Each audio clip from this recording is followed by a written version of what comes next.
Hi guys, back again. Got an Orcust profile this time. Ain't really got much things to say. It's just more of a fun deck to play. Just took a break from DDD, but in 2 weeks I'll be able to do a DDD combo tutorial. I have just lent the deck to a mate who's playing it at Nationals this year, but I'll get straight into this Orcust list. Like I said, I'm playing it for fun.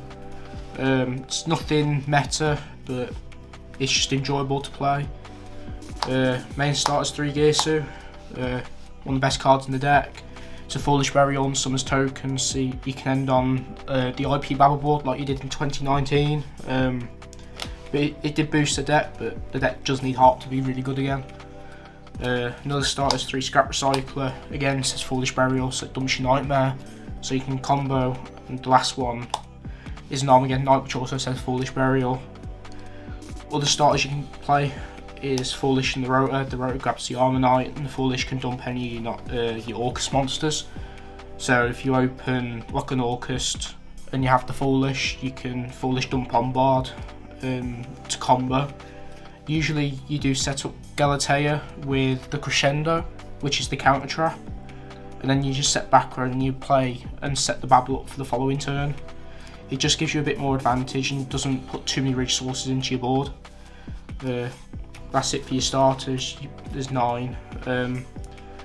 Playing 2 Nightmare for your Orcust package is 2 Wand as well. Usually I play 2 of this and 1 Nightmare because you don't really want a massive Orcust package, but a lot of people at the minute are playing DD Crow, which is quite massive, and if you hit the Nightmare you can't dump the Wand unless you hard draw Foolish Burial. So if you're playing 2 and you have a way to extend, like getting Bombarding Graves, summoning Yugioh from hand or something, you can still play. The one of is 1 Skeleton and 1 Bombard. The Bombard isn't very good, but it does come up in niche situations. The Skeleton's broken for the IP Babble board. Apart from that, I ain't really got much more to say about them. Like, they are bricks if you only open the little ones, but usually they aren't. 1 return sends an Orcust or Legacy to draw 2. Babble makes all your Orcust monsters quick effects, so you can get a send and a shuffle with the IP Babble board. And Crescendo is an Omni Negate and banishes it, and not on that turn it banishes to Rotor for a Dark Machine, so it adds Yugioh as a follow up. And that's it for like the engine cards. For going first stuff, there's Called by the Grave, and I am playing 3 Torrential and 3 Strike at the minute. They're just really broken traps. They're good going first and going second. Going second not so much, but they can still break a board. So if your normal summon gets hand trapped, you still have something to combat their follow up. And then the main thing which I think makes the deck really good is the going second cards. I'm on a load: 3 Veiler, 3 Ash, 3 Nib, and another hand traps 3 Impermanence. I just think these are all really good at the minute. Nib, a lot of people are starting to play around, but I still think it's really good. Ash just hits everything generic. Same with Veiler Impermanent, hit things like Alibur.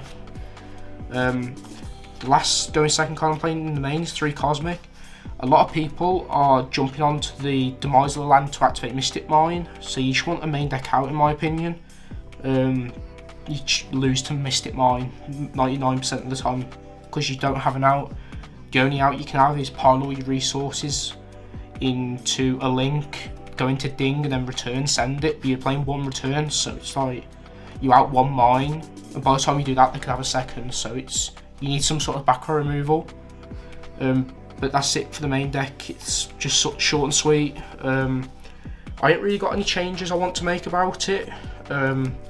Hoping DD Crow just drops out so I can drop that Nightmare back down to 1, because it's like another brick you don't really want, but I'm enjoying it. Extra deck, 3 Gala. It's mandatory 3 of. This sets your Orcust spell traps and shuffles. You can shuffle and not set, so once you've used all your Orcust spell traps out the deck, you can still shuffle and keep your advantage going. The other one is 1 Long Yugioh. Don't make this too often, but it's shuffle 2 to non-target send something that's linked. So you can link into this and then out something that you can't out normally, like if it's got certain protections. The other one is 2 ding. I kind of want to play 3 of this. I go through 2 quite a lot, but 2's been fine. It lets you send a card non-targeting or attach a banished monster, a machine monster, but apart from that, it's part of your IP Babble board, which is what you do end on turn 3, because once you're going through Crescendo you want to go up to the Babble, so you still got 2 shuffles, and it does keep your engine going. The other one is a Zeus.